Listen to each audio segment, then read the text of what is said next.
আলহামদুলিল্লাহ ওয়াসসালাতু ওয়াসসালামু আলা রাসূলিল্লাহ ওয়া আলা আলিহি ওয়া আসহাবিহি ওয়া মান ওয়ালা ওয়া বা'দ। আজকে আমরা খুবই গুরুত্বপূর্ণ এবং সাম্প্রতিক একটা বিষয়ে ইনশাআল্লাহ আলোচনা করার চেষ্টা করব। আমাদের উস্তাজ আব্দুল্লাহ আল মামুন ইতিমধ্যে আপনাদেরকে বলেছেন যে কুরবানির একটা গুরুত্বপূর্ণ ইবাদত আমরা ইতোমধ্যেই খুব সম্প্রতি আমরা ইবাদতটি পালন করার চেষ্টা করেছি। তো সে বিষয় নিয়ে সাধারণত আমরা আহ, কুরবানি সংক্রান্ত যেই ব্যাপারগুলো শুনে অভ্যস্ত, বলে অভ্যস্ত, বা আমরা জানি যেটা কুরবানির ঘটনা, কুরবানির শিক্ষা, আল্লাহ তাআলা আসলে কুরবানি কেন দিয়েছেন, এর হিকমাত কি, কুরবানির বিধিবিধান, মাসআলা মাসাইল গুলো আমাদের আলোচনা এগুলোতে টপিক থাকে আমাদের সমাজে। আলোচনার বিষয়বস্তু হিসেবে সাধারণত এই বিষয়গুলো আমরা শুনে থাকি আর কি। তো এগুলো কোরবানির আগেই আলোচনা হয়েছে এবং আপনারা এই বিষয় নিয়ে ইনশাল্লাহ অনেক জানেন, জেনেছেন, বা আহ, বিভিন্ন জায়গায় এই সমস্ত আলোচনা মসজিদগুলোতে হোক কিংবা সামহাও আমরা এই আলোচনাগুলো শুনেছি। তা আজকে আমাদের যে টপিকটা সেটা হচ্ছে একটু আহ, ভিন্ন ধর্মী। আমরা বলতে চাচ্ছি সেটা হচ্ছে কোরবানির ঘটনা আমরা সাধারণত সবাই জানি এবং কোরবানির বিধিবিধান গুলো আমাদের আলোচনায় আসে। বাট আমরা যে বিষয়টা নিয়ে আজকে কথা বলতে চাচ্ছি সেটা হচ্ছে এই কুরবানির যে ঘটনাগুলো আল্লাহ তাআলা পবিত্র কোরআনে উল্লেখ করেছেন। সাধারণত কোরবানির বিষয়ক আলোচনা কোরআনের বিভিন্ন জায়গায় এসেছে। সূরা আনাম এসেছে, সূরা আল হজ, সূরা হজে এসেছে, বিভিন্ন জায়গায় কোরবানির শিক্ষা, কোরবানির উদ্দেশ্য, হ্যাঁ, এই বিষয়গুলো আলোচনায় এসেছে পবিত্র কোরআনে। তবে কুরবানির যে আহ, ঘটনা ঘটনা প্রবাহ আল্লাহ তাআলা যে হযরত ইব্রাহিম আলাইহিস সালামকে আদেশ করেছেন কুরবানি করার জন্য, এবং সেই তার তৎপরবর্তী যে ঘটনা প্রবাহগুলো সেগুলো সূরা আস-সাফফাতে আল্লাহ তাআলা আলোচনা করেছেন।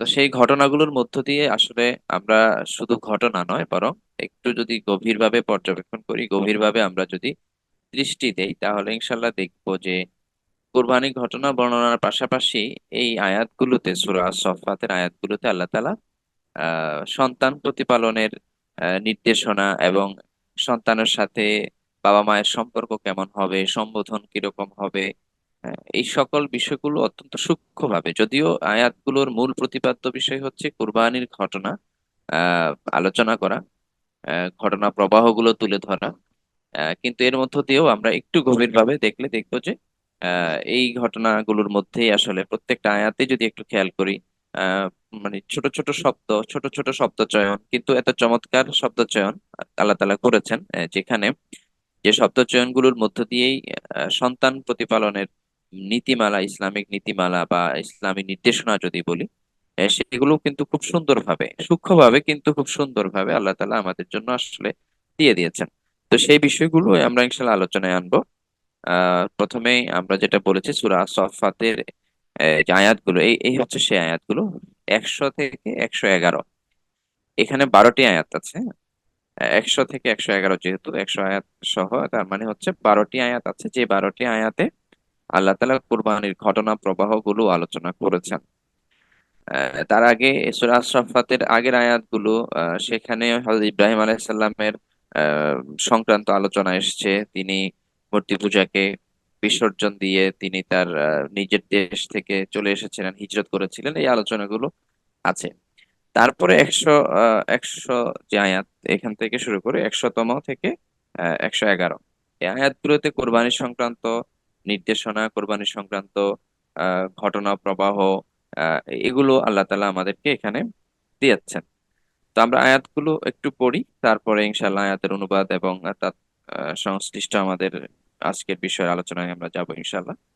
তো সূরা সফফাতের 100 থেকে 111 নম্বর আয়াতে আল্লাহ যেটা বলেছেন যে আউযু বিল্লাহি মিনাশ শাইতানির রাজিম, বিসমিল্লাহির রহমানির রহিম, রব্বি হাবলি মিনাস সালিহিন ফাবাশশারনাহু বিগুলামিন হালিম فلما بلغ معه السعي قال يا بني إني أرى في المنام أني أذبحك فانظر ماذا ترى أني أذبحك فانظر ماذا ترى قال يا أبت افعل ما تؤمر ستجدني إن شاء الله من الصابرين فلما أسلما وتله للجبين وناديناه أن يا إبراهيم قد صدقت الرؤيا إنا كذلك نجزي المحسنين إن هذا لهو البلاء المبين وفديناه بذبح عظيم وتركنا عليه في الآخرين سلام على إبراهيم كذلك نجزي المحسنين إنه من عبادنا المؤمنين এই আয়াতগুলো ছোট ছোট প্রত্যেকটা আয়াতে কিন্তু ছোট ছোট 102 নম্বর আয়াত বাদ দিলে বাকি আয়াতগুলো অত্যন্ত ছোট ছোট আয়াত আর কি। তো এই আয়াতগুলোতে কোরবানির ঘটনাটা আল্লাহ তাআলা তুলে ধরেছেন এইভাবে যে অনুবাদগুলো যদি আমরা দেখি, আগে আমরা প্রত্যেকটা আয়াতের অনুবাদটা একটু একবার দেখবো ইনশাল্লাহ, এরপরে আমরা প্রত্যেকটা আয়াতের মধ্যে যে আল্লাহ তাআলা সূক্ষ্ম যে নির্দেশনাগুলো আছে সন্তান প্রতিপালনের যে নীতিমালাগুলো এসছে সেগুলো আমরা ইনশাল্লাহ আলোচনায় যাব। আমি বলেছি যে 100 নম্বর আয়াতের আগে আয়াতগুলো হযরত ইব্রাহিম আলাইহিস সালাম সংক্রান্ত কথাবার্তায় উঠে এসেছে, যেখানে তিনি অর্থাৎ তার আগে 99 নম্বর আয়াতে কিন্তু তিনি বলেছেন ইন্নী যাহিবুন ইলা রাব্বি সাইহাদিন, আমি আমার রবের কাছে যাচ্ছি, তিনি আমাকে সৎ পথ দেখাবেন। এরপরে পরবর্তী আলোচনা অর্থাৎ তিনি ইরাক থেকে তার জন্মস্থান থেকে হিজরত করে তিনি এই ফিলিস্তিন এলাকায় চলে এসেছিলেন। এবং আমরা জানি যে একটা দীর্ঘ সময় হযরত ইব্রাহিম আলাইহিস সালামের কোনো সন্তান ছিল না। তিনি নিঃসন্তান ছিলেন, একটা দীর্ঘ জীবন তিনি পার করেছেন সন্তানহীন অবস্থায়, নিঃসন্তান সময় তিনি পার করেছেন। এবং জীবনের একটা সময়ে এসে মোটামুটি বলা যায় শেষ দিকে এসে, আহ, মানে আমরা যদি আমাদের জীবনকাল চিন্তা করি তাহলে মোটামুটি অনেক দীর্ঘ সময় পরে এসে তিনি আল্লাহর কাছে দোয়া করেছেন যে রব্বি হাবলি মিনাস সলিহিন, যে হে আমার প্রতিপালক আমাকে সলেহীনদের মধ্য থেকে একজন সন্তান দেন, অর্থাৎ একজন সৎকর্মপরায়ণ সন্তান আপনি আমাকে দান করুন। এরপরে আল্লাহ তাআলা 101 আয়াতে বলছেন যে আহ, সুতরাং আমি তাকে এক ধৈর্যশীল পুত্রের সুসংবাদ দিলাম।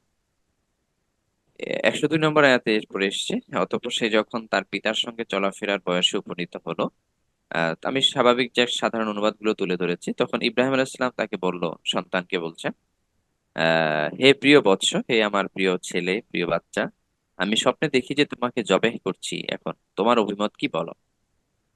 তখন ইসমাইল জবাবে বলছে যে হে আমার প্রিয় বাবা, আপনাকে যা আদেশ করা হয়েছে আপনি তা পালন করুন, ইনশাআল্লাহ আপনি আমাকে ধৈর্যশীলদের অন্তর্ভুক্ত পাবেন। এই ঘটনাগুলো আমরা জানি, তবে এখানে আমরা দেখবো এক অত্যন্ত চমৎকার ভাবে আল্লাহ তাআলা প্রত্যেকটা আয়াতের মধ্যেই সন্তানের সাথে পিতার সম্পর্ক কেমন হবে বা কিভাবে সন্তানকে লালন পালন করতে হবে, সন্তান প্রতিপালন পরিপালন করতে হবে, সেই বিষয়গুলোতে খুব চমৎকার নির্দেশনা এসেছে। ইনশাআল্লাহ আমরা যাচ্ছি। অনুবাদটা আমরা শেষ করছি 103।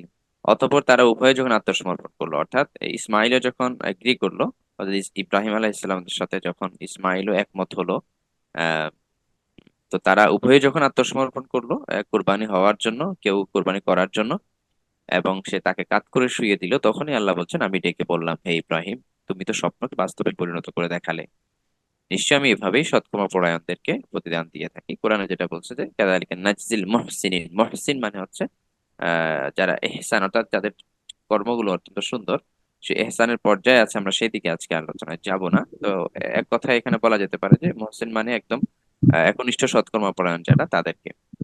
তো আল্লাহ বলছেন নিশ্চয়ই এটা একটা সুস্পষ্ট পরীক্ষা, অবশ্যই এটা নিঃসন্দেহে একটা পরীক্ষা ছিল।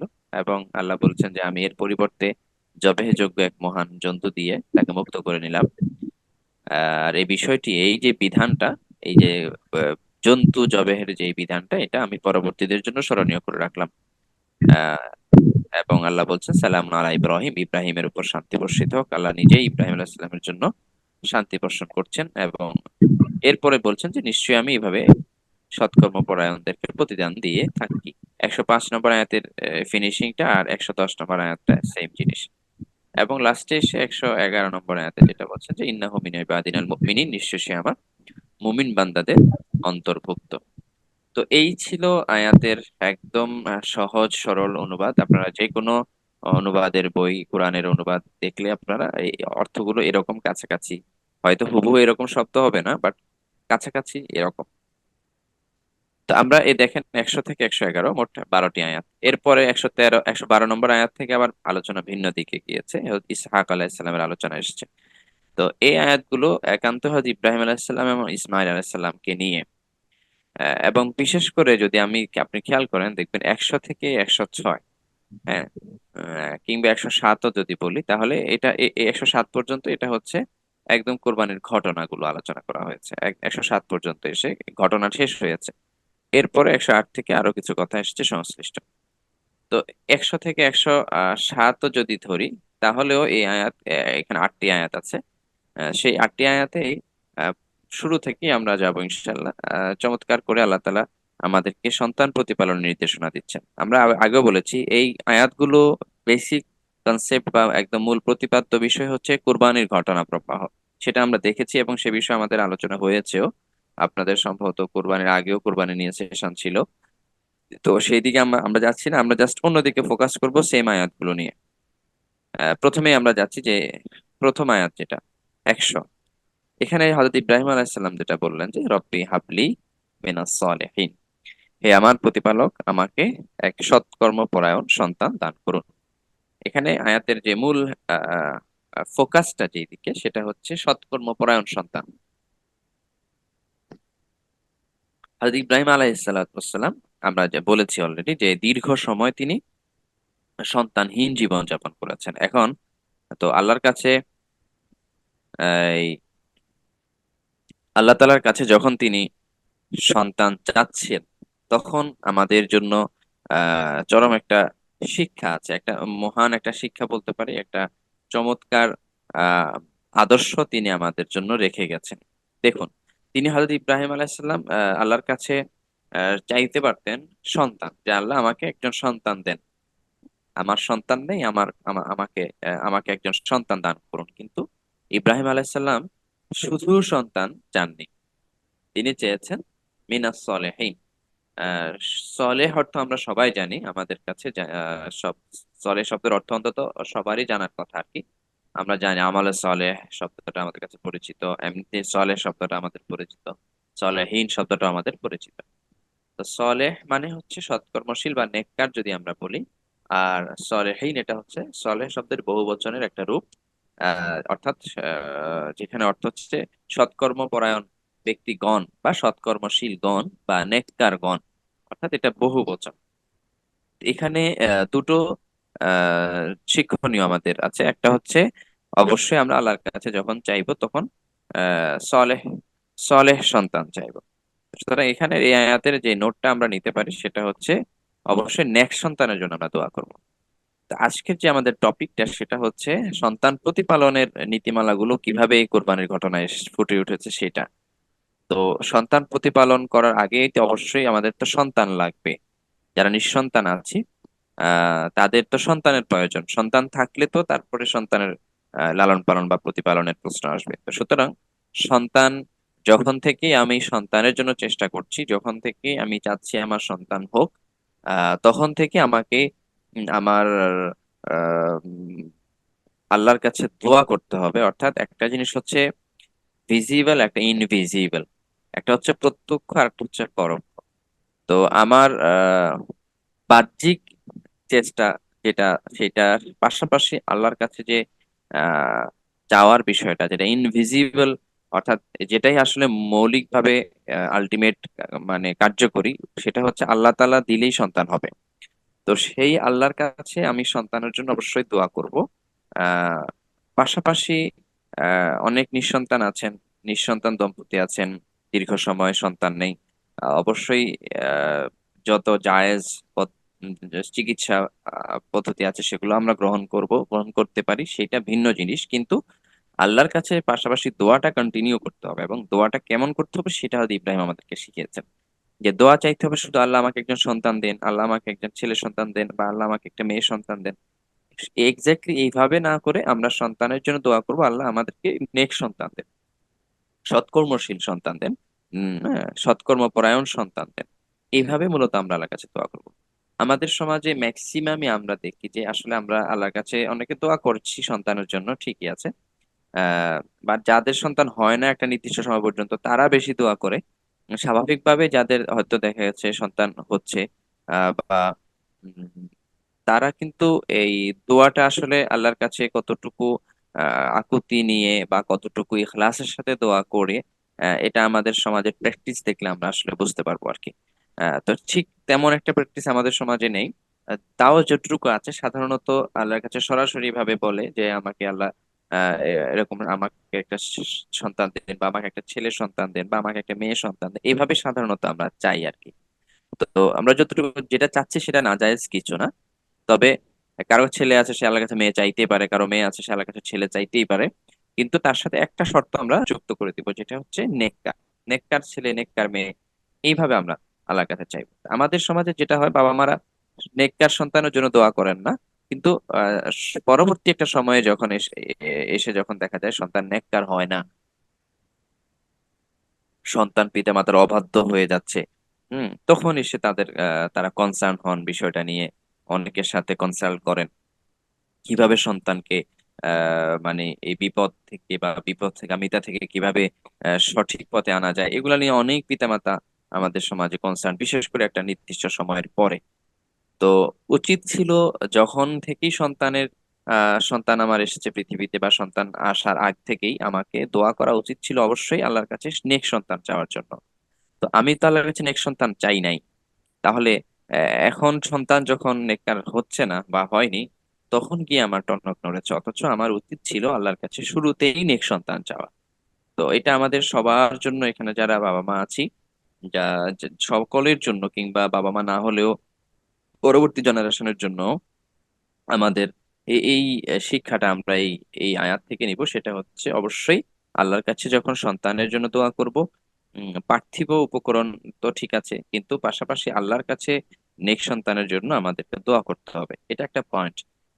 আরেকটা পয়েন্ট হচ্ছে, দেখেন এখানে ইব্রাহিম আলাইহিসসালাম কত চমৎকার তার কথা বলার স্টাইল, অর্থাৎ কথা বলার কি পরিমাণ আদব তিনি আল্লাহর সাথে দেখিয়েছেন, কি পরিমাণ শিষ্টাচারের সাথে তিনি দোয়াটা করেছেন। দেখেন, আল্লাহর কাছে হযরত ইব্রাহিম চাইতে পারতেন রব্বি হাবলি সলেহান, তিনি চাইতে পারতেন রব্বি হাবলি গোলামান সলেহান বা ওয়ালাদান সলেহান, যে আমাকে একটা নেককার সন্তান দিন। কিন্তু আমরা অনুবাদে যদিও এটা করছি, কিন্তু আরবি যদি আমরা খেয়াল করি তাহলে কিন্তু একটু অন্যরকম শব্দটা, যে আল্লাহ আমাকে দেন, রব্বি হে আমার রব, হে আমার প্রতিপালক, হাব আমাকে, হাব মানে দান করুন, মানে হিবা করুন, লি আমাকে, মিনাস সলেহিন সৎকর্মশীলদের মধ্য থেকে, মানে মিন হতো ফ্রম আর কি। হ্যাঁ, সলেহীন মানে হচ্ছে যারা ভার্চুয়াস পিপল, এটা হচ্ছে প্লুরাল, যারা নেককার, হ্যাঁ, সৎকর্মপরায়ণ যে সকল বান্দা আছে আপনার, অর্থাৎ কেয়ামত পর্যন্ত আপনার অনেক নেককার বান্দা আসবে, অনেক সৎকর্মশীল বান্দা আসবে, তাদের মধ্য থেকে একজন আমাকে দান করুন সন্তান হিসেবে। তাহলে চমৎকার একটা স্টাইল বা আদব আল্লাহ তাআলার কাছে দেখিয়েছেন হযরত ইব্রাহিম, যেটা আমাদের জন্য শিক্ষণীয় হয়ে দাঁড়িয়েছে। সেটা হলো আহ, মানে এক্স্যাক্টলি আমাকে নেক্সট সন্তান দিন না বলে বলেছেন আমাকে নেক্সট সন্তানদের অন্তর্ভুক্ত একজন সন্তান দেন। এখানে আদবটা শিষ্টাচারটা কিভাবে, এটা হচ্ছে দেখুন, আমি যদি বলি আমি আল্লাহ আমাকে সলেহ বানিয়ে দেন, বা আমার সন্তানটা সলেহ বানিয়ে দেন, বা আমার সন্তান সলেহ, আমার সন্তানটা মাশাআল্লাহ নেককার, এটা বলা আর হচ্ছে আমার সন্তান নেককারদের অন্তর্ভুক্ত, এই দুইটা শব্দ চয়নের মধ্যে পার্থক্য আছে। পার্থক্যটা হচ্ছে পরেরটাতে খুব বেশি বিনয় ফুটে ওঠে, অহংকারের কোনো সুযোগ থাকে না। প্রথমটাতে একটু অহংকার আসার সুযোগ আছে, যে আমার সন্তান নেককার এটা বলার সময়, বা গর্ব অহংকার দাম্ভিকতাও চলে আসার সুযোগ আছে। কিন্তু আমি যখন বলছি আমার সন্তান নেককারদের অন্তর্ভুক্ত, তখন স্বীকার করছি কিন্তু পৃথিবীতে অনেক নেককার সন্তান আছে, আমার সন্তান তাদের মধ্যে একজন। তো তাহলে এখানে বিনয়টা ফুটে উঠেছে, এবং অহংকার প্রকাশের কোনো সুযোগ আর আসলে থাকলো না। তো আল্লাহর কাছে যখন আমরা চাইবো ঠিক এভাবেই, রব্বি হাবলি মিনাস সলিহিন, তার মানে আমি স্বীকার করছি যে আল্লাহ আপনার অনেক সলেহ বান্দা আছে, তাদের মধ্য থেকে আমাকে একটা সন্তান দেন, যে সৎকর্মশীল বান্দাদের মধ্যে একজন হবে সে। এটার পাশাপাশি আমরা নিজেদের জন্য যখন দোয়া করব যে আল্লাহ আমাকে নেককার বানিয়ে দেন, সেখানেও কিন্তু আমরা এই শব্দ চয়নটা রক্ষা করতে পারি, যে আল্লাহুম্মা জাআলনি মিনাস সলিহিন, আল্লাহুম্মা জাআলনি সলিহান বলার চেয়ে আমি যদি বলি আল্লাহ আমাকে নেককার বানিয়ে দেন, এটা না বলে আমাদেরকে নেককারদের অন্তর্ভুক্ত করে নিন, এটা চমৎকার দোয়া হয়। এবং এখানে বিনয় নম্রতা খুব ভালোভাবে এখানে ফুটে ওঠে, অহংকারের সুযোগটা থাকে না।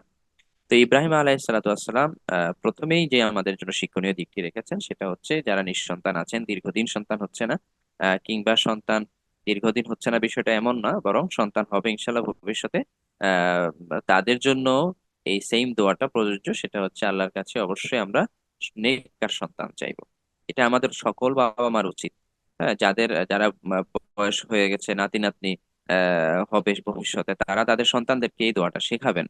হ্যাঁ, বিবাহিত সন্তানদেরকেও এই দোয়াটা শিখাবেন, সে যে আল্লাহর কাছে যেন নেক সন্তান চায়। এটা শুরুতেই যেন আল্লাহর কাছে নেক সন্তান চায়, মানে পরবর্তীতে গিয়ে আফসোসটা যেন না হয়, আমাদের সমাজের বর্তমান চিত্রের মতো যেন না হয়, ভবিষ্যৎটা যেন আমাদের সুন্দর হয়। তো সেজন্যই আল্লাহর কাছে শুরুতেই, একদম শুরুতে আমরা অবশ্যই নেককার সন্তান চাইবো।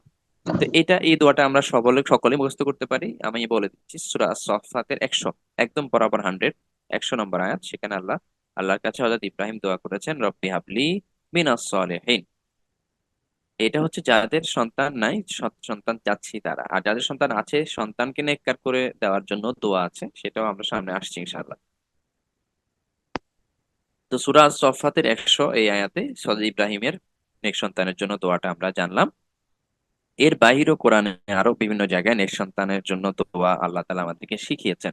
হযরত জাকারিয়া আলাইহিস সালাতু ওয়াসসালাম নেক সন্তানের জন্য দোয়া করেছেন, সেই দোয়াটা ইনশাআল্লাহ আমরা দেখবো। তাহলে শুরুতে হযরত ইব্রাহিমের দোয়াটা আমরা দেখলাম, যেটা এই সূরা আস-সাফফাতের 100 নম্বর আয়াতে আল্লাহ তাআলা নিয়ে এসেছেন।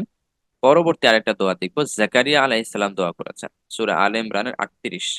সূরা আলে ইমরানের 38 নম্বর আয়াত আমরা নোটটুকু রাখতে পারি, বা পরবর্তীতে আমাদেরকে রেকর্ডিং দেখে নিতে পারি, যেখানে আল্লাহ তাআলা বলেছেন, হুনালিকা দাআ জাকারিয়া রাব্বাহু, যে আহ, জাকারিয়া আল্লাহ তার প্রভুর কাছে দোয়া করেছেন। কিভাবে দেখেন, তিনি বলেছেন কলা রব্বি হাবলি। এই যে হযরত ইব্রাহিমও কিছু বলেছেন, রব্বি হাবলি, আমাকে দান করুন। হযরত জাকারিয়াও বলেছেন, রব্বি হাবলি, আমাকে দান করুন।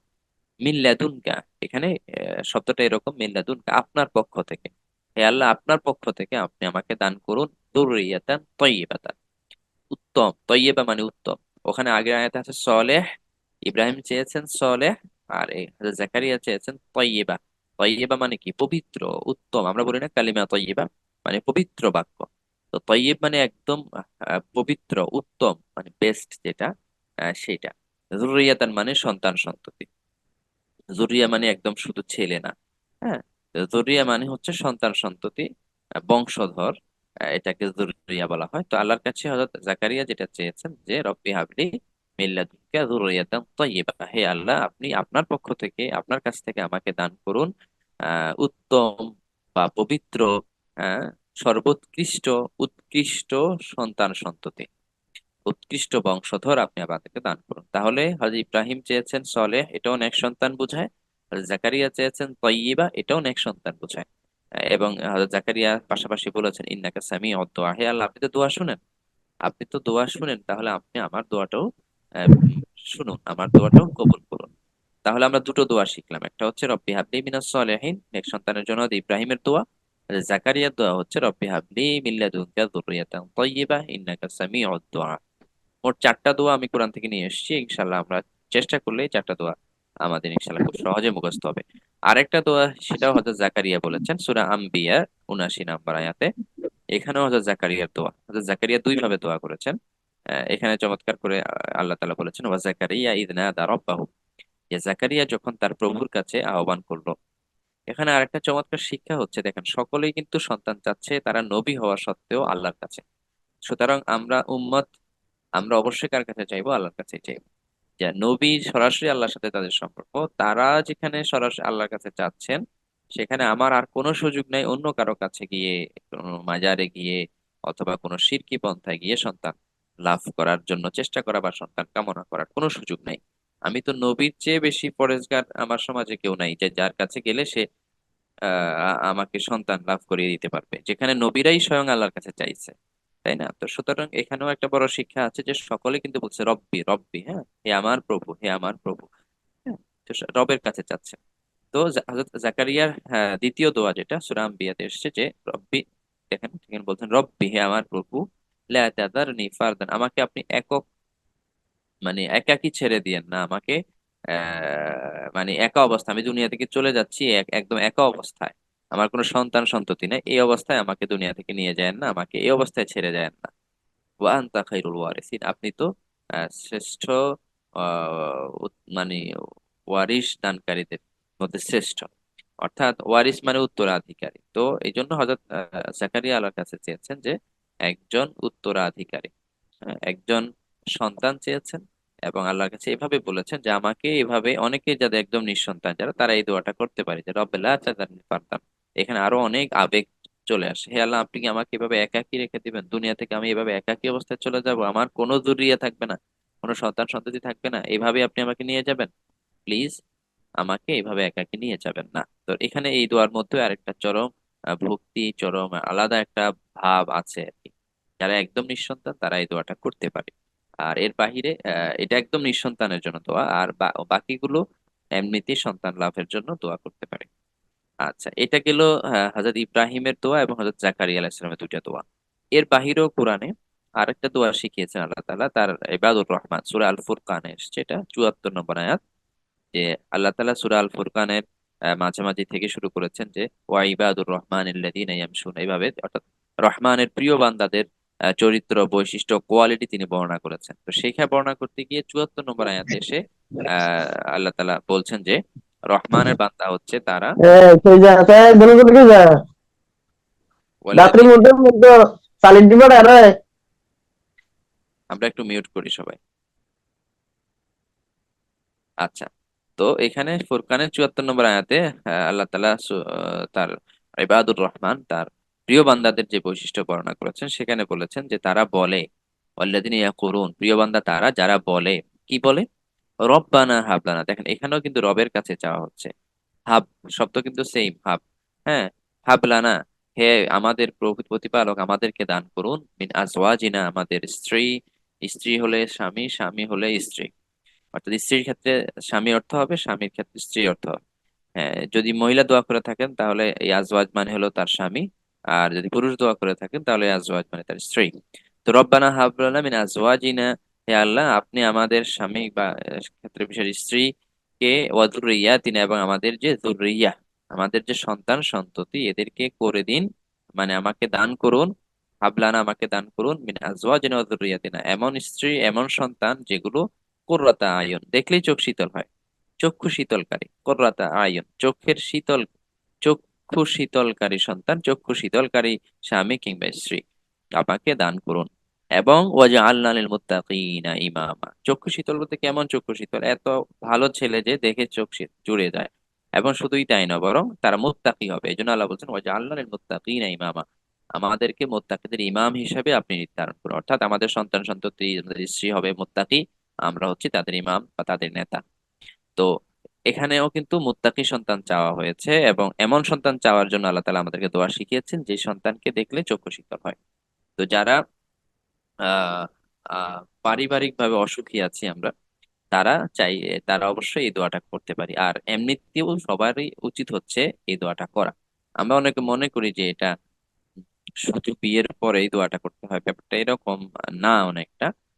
বিয়ের আগেও আমি আমার স্ত্রী সন্তান এর জন্য মানে আগাম ভবিষ্যতের জন্য দোয়া করতে পারি।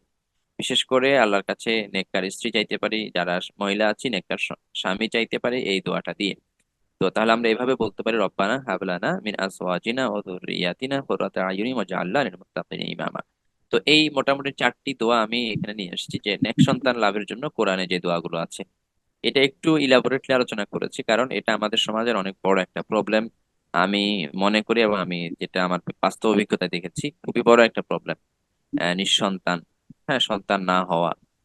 তো এই জন্য এখানে একটু ডিটেইল এই পয়েন্ট আমরা আলোচনা করেছি, যেখানে হয়তো ইব্রাহিম আল্লাহর কাছে যখনই সন্তান চেয়েছেন, নেককার সন্তান চেয়েছেন, অবশ্যই আমরা নেককার সন্তান চাইবো। আহ এবং নেককার সন্তান লাভের জন্য মোট 4টি দোয়া আমরা এখানে দেখিয়েছি। একটি রব্বি হাবলি মিনাস সলিহিন, আরেকটি হচ্ছে রব্বি হাবলি মিন লাদুনকা যুররিয়াতান তাইয়্যিবা, আরেকটা হচ্ছে রব্বি লা তাযারনি ফারদান ওয়া আনতা খায়রুল ওয়ারিসিন, আর আরেকটা হচ্ছে রব্বানা হাব লানা মিন আজওয়াজিনা ওয়া যুররিয়াতিনা কুররাতা আয়ুন ওয়াজআলনা লিল মুত্তাকিনা ইমামা। এই 4টা দোয়া, আমরা এই 4টা দোয়ার মাধ্যমে নেক সন্তান লাভের জন্য আমরা আল্লাহর কাছে দোয়া করব। এর পরের আয়াতে আমরা চলে যাচ্ছি, যে 101 নম্বর আয়াত। 101 নম্বর আয়াতে আল্লাহ তাআলা যেটা বলেছেন যে ফাবাশশারনাহু বিগুলামিন হালিম।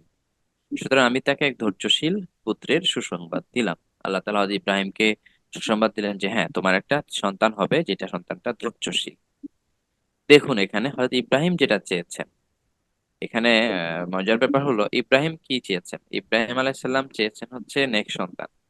এই যে আমরা যদি আগের স্লাইডটাতে যাই, হ্যাঁ, আগের স্লাইডটাতে যদি যাই দেখেন, সেখানে এই যে আল্লাহ তাআলার কাছে তিনি দোয়া করেছেন এক সৎকর্মপরায়ণ অর্থাৎ নেক সন্তান চেয়েছেন তিনি। আর আহ আল্লাহ বলেছেন যে আমি তোমাকে, অর্থাৎ আমি তাকে ধৈর্যশীল পুত্রের সুসংবাদ দিলাম। এখান থেকে কিন্তু খুব চমৎকার একটা বিষয় ফুটে ওঠে, সেটা হচ্ছে আল্লাহ বলতে পারতেন তো ফাবাশশারনাহু বিগুলামিন সালেহ, আল্লাহ বলতে পারতেন যে আমি তাকে সলেহ একজন নেককার সন্তানের সুসংবাদ দিলাম। কিন্তু আল্লাহ শব্দ চয়নটা দেখেন, আমরা শুরুতেই বলেছি যে এই প্রত্যেকটা আয়াতের মধ্যে এমন চমৎকার চমৎকার শব্দ চয়ন রয়েছে, যেই শব্দ চয়নগুলো থেকে সূক্ষ্মভাবে সন্তান প্রতিপালনের নীতিমালাগুলো ফুটে ওঠে। যেমন এখানেই একটা চমৎকার শব্দ বিগুলাম হালিম। হালিম আছে আরবিতে, সবুর, সবুর অর্থ ধৈর্যশীল, সবের অর্থ ধৈর্যশীল, কিন্তু হালিম মানে একটু বেশি ধৈর্যশীল আর কি। তো আল্লাহ বলেছেন আমি ধৈর্যশীল পুত্রের সুসংবাদ দিলাম। এখানে যেটা পয়েন্ট সেটা হলো আল্লাহর কাছে চেয়েছেন তিনি নেককার সন্তান। একটু খেয়াল করেন, আল্লাহর কাছে তিনি চেয়েছেন নেককার সন্তান। হ্যাঁ আল্লাহ, আপনি আমাকে নেককার সন্তান দেন। তাহলে আল্লাহ বলতে পারতেন যে আমি তাকে এক নেককার সন্তানের সুসংবাদ দিলাম। তা না বলে তিনি বলেছেন, আল্লাহ বলেছেন আমি তাকে ধৈর্যশীল সন্তানের সুসংবাদ দিলাম। তাহলে কি ইব্রাহিম আলাইহিস সালামের দোয়া কবুল হয়নি? ইব্রাহিম যে সন্তান চেয়েছেন যেরকম, আল্লাহ কি সেই রকম সন্তান দেননি? অবশ্যই দিয়েছেন। আল্লাহর কাছে তিনি নেককার সন্তান চেয়েছেন, ইব্রাহিমকে আল্লাহ নেককার সন্তানই দিয়েছেন। তবে নেককার সন্তানের একটা বড় বৈশিষ্ট্য হবে হচ্ছে ধৈর্যশীল। তার মানে যে সন্তান নেককার সে হবে অবশ্যই ধৈর্যশীল। তাহলে আমাদের সন্তানকে যদি আমরা নেককার বা সৎকর্মপরায়ণ হিসেবে গড়ে তুলতে চাই, তাহলে অবশ্যই অবশ্যই আমাদেরকে তাদেরকে ধৈর্যের সবকটা দিতে হবে।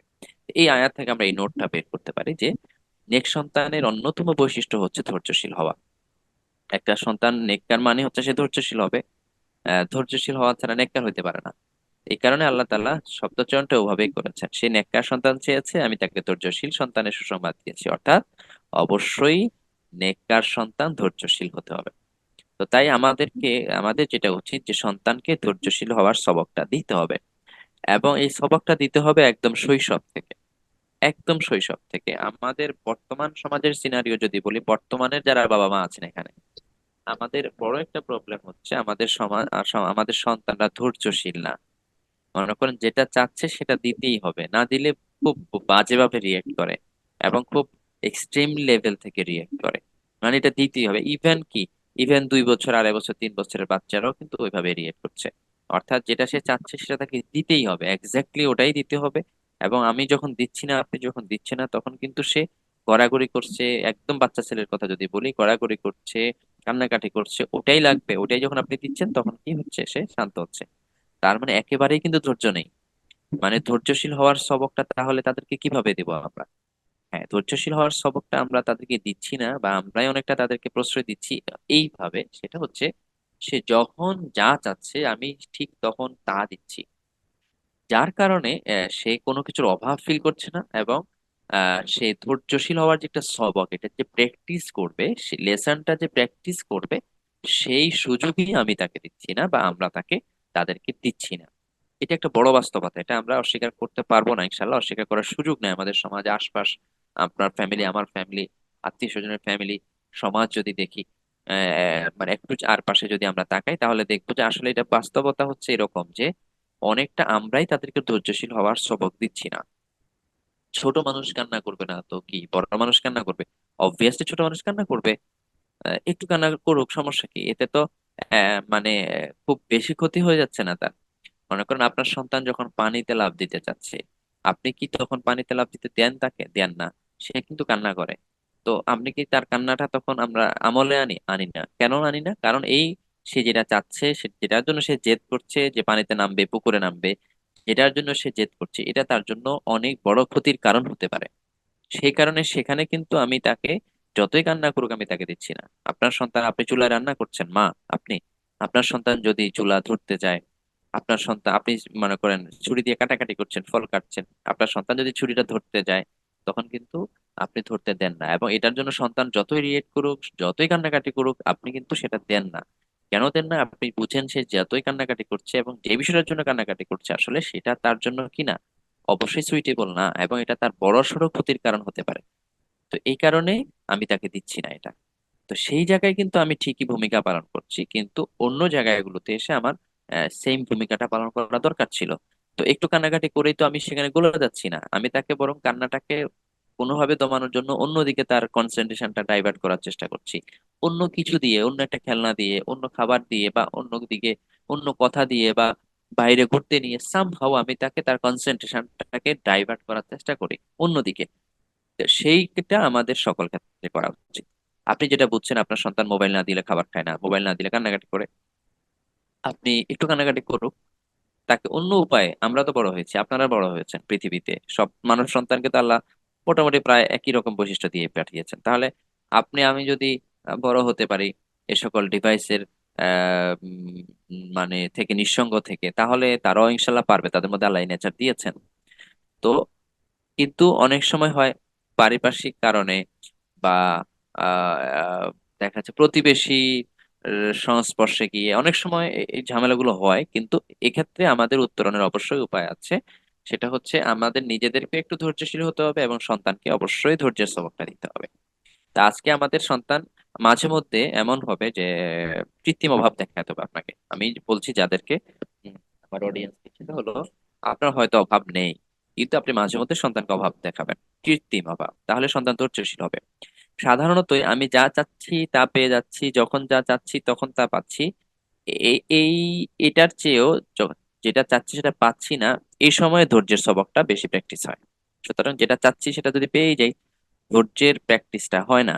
ধৈর্যশীল কখন? আমি অসুস্থ, আমি সুস্থ হতে চাই, আমার বিপদ আসছে, আমি যেটা চাচ্ছি সেটা পাচ্ছি না, সেটা হচ্ছে না, তখনই তো আমার ধৈর্যের ব্যাপারটা আসছে, তখনই তো সবরের ব্যাপারটা আসে। তো বা কোনো বিপদে পড়ছি, সবরের ব্যাপারটা তখন আসে। হ্যাঁ, তো সে কারণেই আমাকে অবশ্যই সবরের এই লেসনটা যদি বাচ্চাকে শেখাতে যাই, অবভিয়াসলি তাকে আমাদের বর্তমান সমাজের প্রেক্ষাপটে তাকে মাঝে মধ্যে আপনি কৃত্রিম অভাব দেখাবেন। আপনার যা আছে তাই দিয়ে দিবেন না, চাই মানে প্রযোজ্য হলেই বা আপনার জন্য সম্ভব হলেই তার আশা পূরণ করে দিবেন না সব ক্ষেত্রে। যেটা তার জন্য কল্যাণকর নয়, সেক্ষেত্রে তাকে অবশ্যই আপনি কন্ট্রোলের মধ্যে রাখতে হবে, এবং এতে করে সে বাস্তব জীবনে গিয়েও ধৈর্যশীল হবে। সে যখন একটু বড় হবে, তার হয়তো একটা জিনিস খুব আকাঙ্ক্ষা হচ্ছে, তার হয়তো সামর্থ্য কুলাচ্ছে না, তখন সে ধৈর্যশীল হবে, কারণ সে তো আহ নিজেকে রক্ষা করার, কন্ট্রোল করার সবকটা ছোটবেলায় পেয়েছে। হ্যাঁ, একটা জিনিস দেখলেই সেটা নিতে নিতে হবে, সেটা আমার জন্য কতটুকু প্রযোজ্য বা আমার সামর্থ্যের মধ্যে আছে কিনা, এই জিনিসগুলো সন্তানকে এই জন্য মানে আত্মতুষ্টি, যেটাকে বলা হয় আত্মতুষ্টি বলতে মানে নিজের যা আছে সেটা নিয়ে তুষ্ট থাকা, এই বিষয়গুলো লেসন আমাদেরকে দিতে হবে।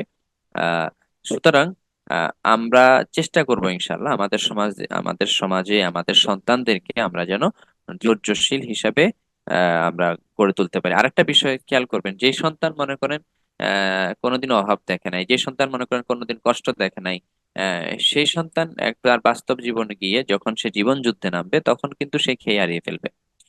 তখন একটু সমস্যা হলে সে আর সিচুয়েশনটাকে হ্যান্ডেল করতে পারবে না।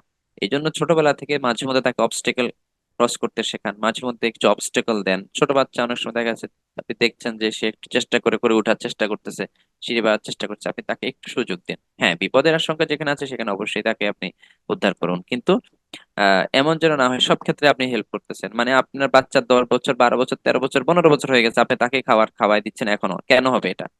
মানে এটা এটা তো আপনি আপনার ক্ষতি করছেন সন্তানের, নিজেরও ক্ষতি করছেন, সন্তানেরও ক্ষতি করছেন। এটা যেন না হয়, তাকে নিজের পায়ে দাঁড়াতে শেখান।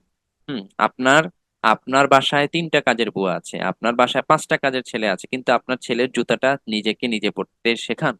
তাকে শেখান নিজের জুতাটা নিজে পরতে হয়। যেদিন আপনার বাসায় কাজের ছেলে থাকবে না, হ্যাঁ, সেদিন তাকে জুতা পরতে হবে না? অবশ্যই পরতে হবে। তো সুতরাং তাকে নিজের ব্যাগটা নিজে গুছানো শেখান। আপনি কেন আপনার ক্লাস 10-এর বাচ্চাকে স্কুলের ব্যাগ আপনি কেন গুছিয়ে দিবেন? আপনি তাকে বরং মাঝে মধ্যে নিজের বিছানাটা গোছাতে শেখান। তো এইভাবে তাকে কিছু উত্থান পতন শেখান। না হলে উত্থান পতন যে ছেলে জানে না, সে যখন জীবনে গিয়ে হঠাৎ করে কোনো পতন আসবে তখন কিন্তু আর পতন হবে না, তার অধপতন হবে।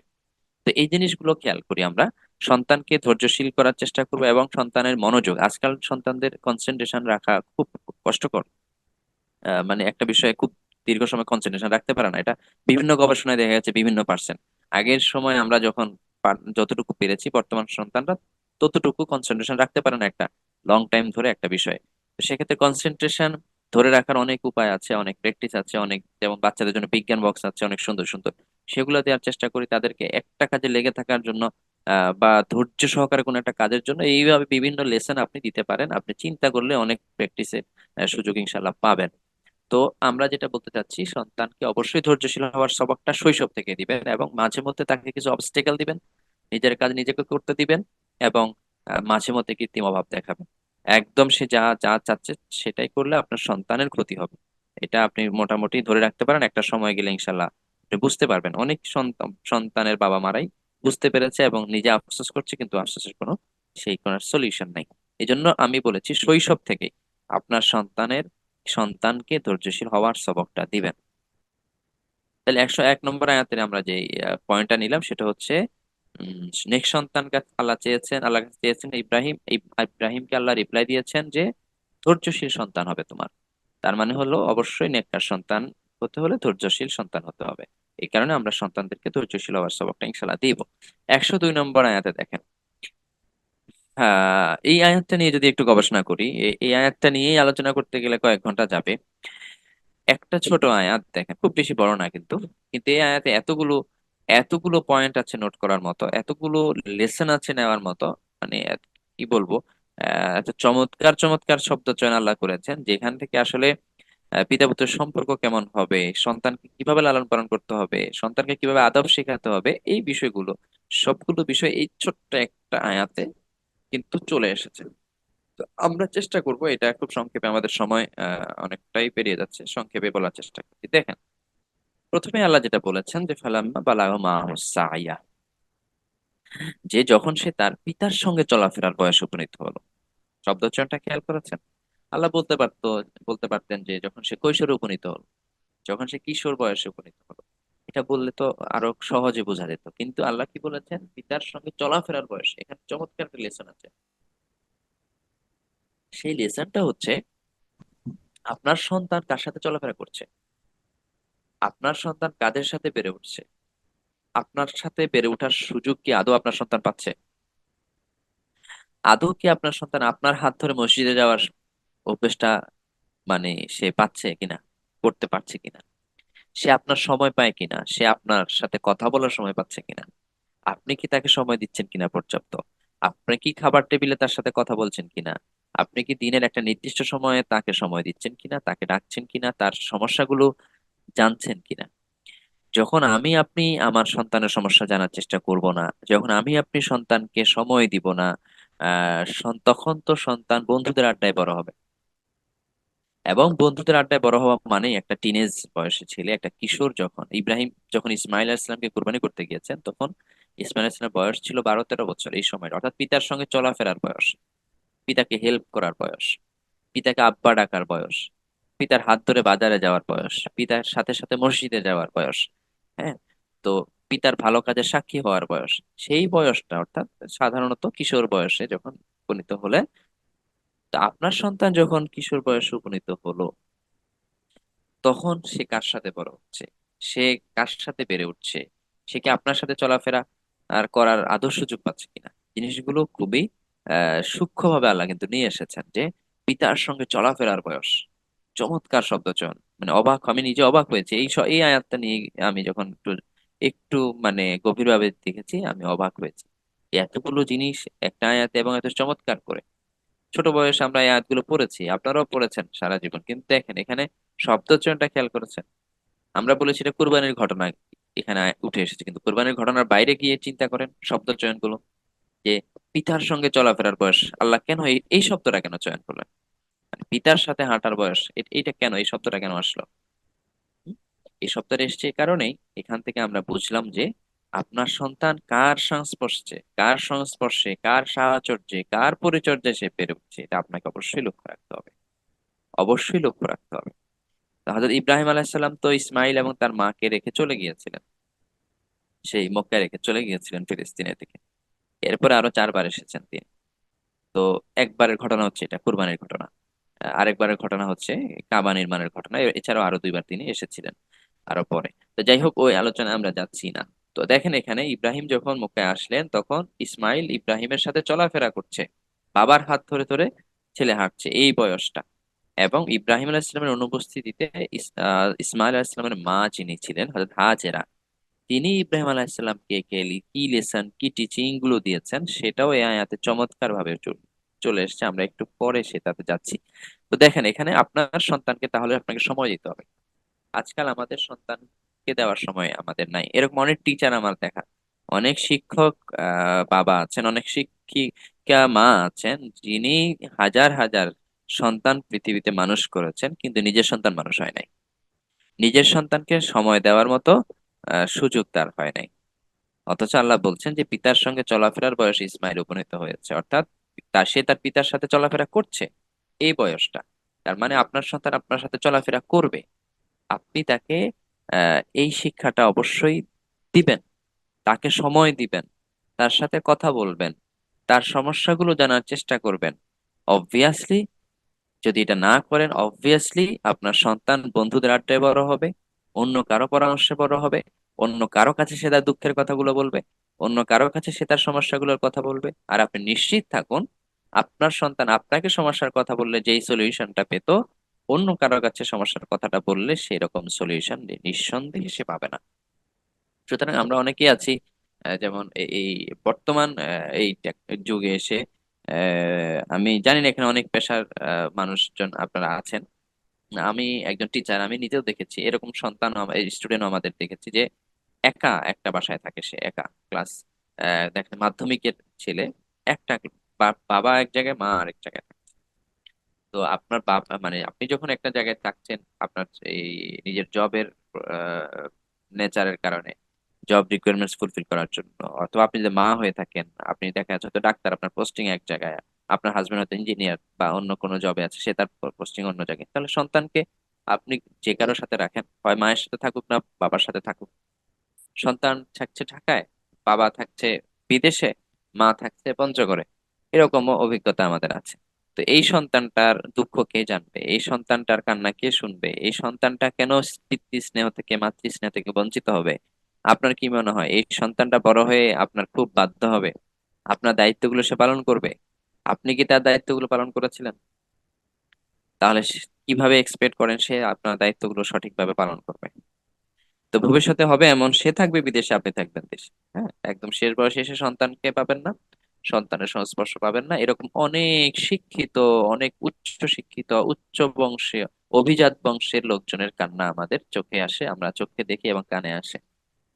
তো যাই হোক, এইগুলো থেকে বাঁচার জন্য অবশ্যই সন্তানকে সময় দিতে হবে, সন্তানকে উপযুক্ত সময় দিতে হবে, পর্যাপ্ত সময় দিতে হবে। তাহলে প্রথম যেই নোটটা আমরা এখানে পেয়েছি যে অবশ্যই কি করতে হবে, সন্তানকে সময় দিতে হবে। একদম প্রথম এই নোটটা আমরা নিলাম এখান থেকে, যে বন্ধুদের আড্ডায় নয়। আমি আমার ভাষায় লিখেছি, আপনি আপনার ভাষায় জিনিসটাকে ক্যাচ করুন, যে সন্তান বেড়ে উঠুক আপনার সঠিক পরিচর্যায়, বন্ধুদের আড্ডায় নয়, কিশোর গ্যাংয়ের আড্ডায় নয়, বরং আপনার সন্তান, কিশোর সন্তান বেড়ে উঠুক আপনার সঠিক পরিচর্যায়।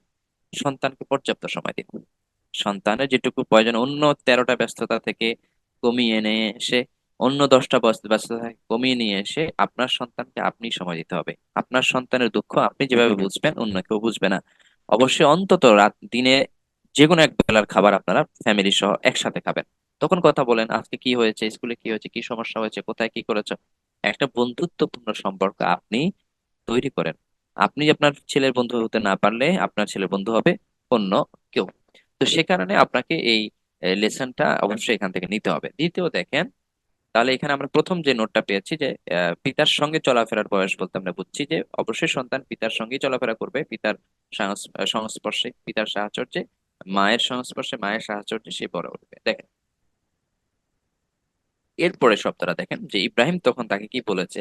ইব্রাহিম আলাইহিস সালাম তাকে বললো, হে প্রিয় বৎস, শব্দ চয়নটা দেখেন, হে প্রিয় বৎস।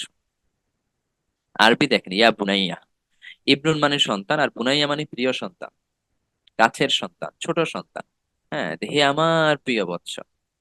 তিনি বলতে পারতেন ইয়াবনি, হে আমার ছেলে, হে বৎস এটা বলতে পারতেন। কিন্তু আরবিটা দেখেন, ইয়া বুনাইয়া, হে আমার প্রিয় ছেলে, আমি স্বপ্নে দেখেছি তোমাকে জবে করছি, এখন তোমার অভিমত কি বলো। এরপরে ইসমাইল বাচ্চা ছেলে যেটা উত্তর দিচ্ছে সেটা দেখেন। ইয়া আবাতি, সে বল হে আমার প্রিয় বাবা। ইয়া আবাতি, দেখেন ইয়া আবি না, ইয়া আবি বলে নাই তো। ইয়া আবি মানে আমার বাবা, কিন্তু আবি আবাতির মধ্যে একটু পার্থক্য আছে, একটু পার্থক্য আছে। হে আমার শ্রদ্ধেয় বাবা, হে আমার প্রিয় বাবা, হে আমার মাই বিলাভেড ফাদার, মাই রেসপেক্টেড ফাদার। হ্যাঁ। সো এখানে শব্দ চয়ন গুলো যদি খেয়াল করি তাহলে আমরা পিতা পুত্রের সম্পর্কটা, পিতা পুত্রের মধ্যে সম্বোধনটা কিরকম হবে সেটা বুঝতে পারবো ইনশাল্লাহ। তো দেখেন এখানে দ্বিতীয় যে নোটটা আমরা নিয়েছি সেটা হলো পিতা পুত্রের সম্বোধনের আদর্শ নমুনা আমরা এখানে দেখতে পাই। যদিও এখানে কুরবানির ঘটনা, কিন্তু পিতা কিভাবে পুত্রকে সম্বোধন করেছে, পুত্র কিভাবে পিতাকে সম্বোধন করেছে, এড্রেস করেছে, সেটা অবশ্যই আমাদের এখানে শিক্ষণীয় একটা আদর্শ একটা এক্সাম্পল আমরা, মডেল একটা এক্সাম্পল আমরা এখানে পাই। অর্থাৎ হে আমার প্রিয় ছেলে। এখন আপনি, আপনার সন্তান যদি আপনার কাছে প্রিয় না হয়, আপনি যদি তার সাথে বন্ধুত্ব, অবশ্যই এখানে শ্রদ্ধাপূর্ণ একটা সম্পর্ক থাকবে, তবে তার সাথে সাথে একটা বন্ধুত্বপূর্ণ সম্পর্ক থাকবে। আমরা সবাই জানি ফ্রেন্ড এবং ফ্রেন্ডলি এক জিনিস না।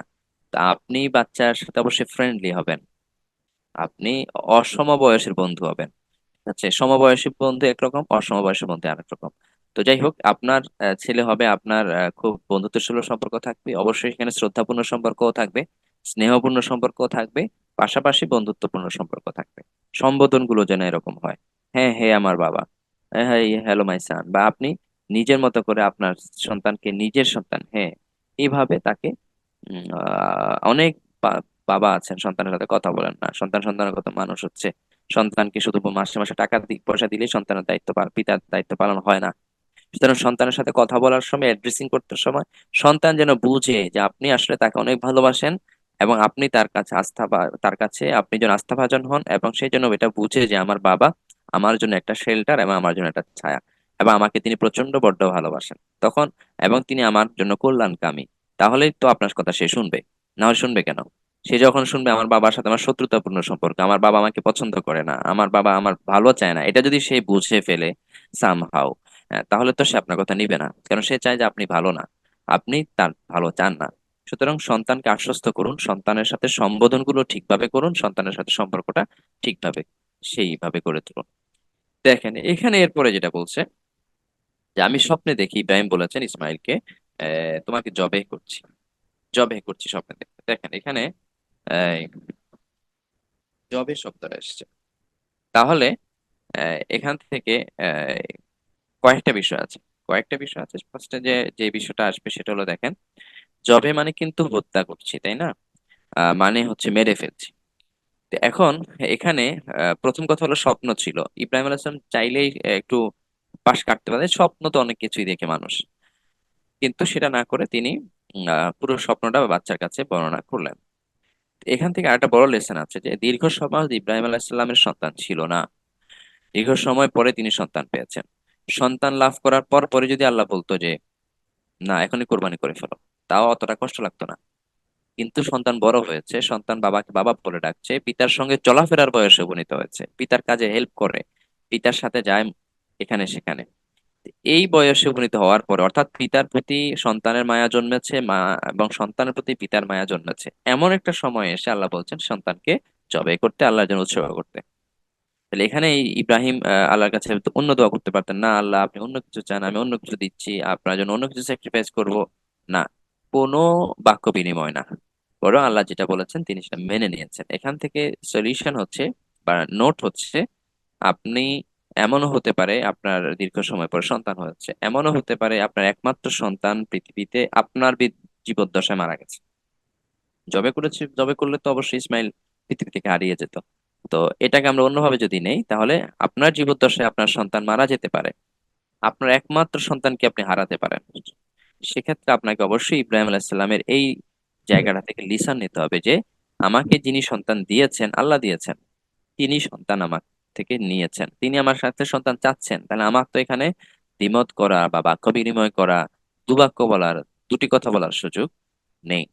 তো সুতরাং যিনি সন্তান দিয়েছেন তিনি যদি আপনার সন্তান নেন, নিয়ে যান আপনার কাছ থেকে। রাসূলুল্লাহ সাল্লাল্লাহু আলাইহি ওয়াসাল্লামের জীবদ্দশায় তার তার সন্তান মারা গেছে, তার ছেলে মারা গেছে, প্রত্যেকটা ছেলে মারা গেছে, তার মেয়েরা মারা গেছে, তা মানে রাসূলুল্লাহ সাল্লাল্লাহু আলাইহি ওয়াসাল্লামের জীবদ্দশাতেই।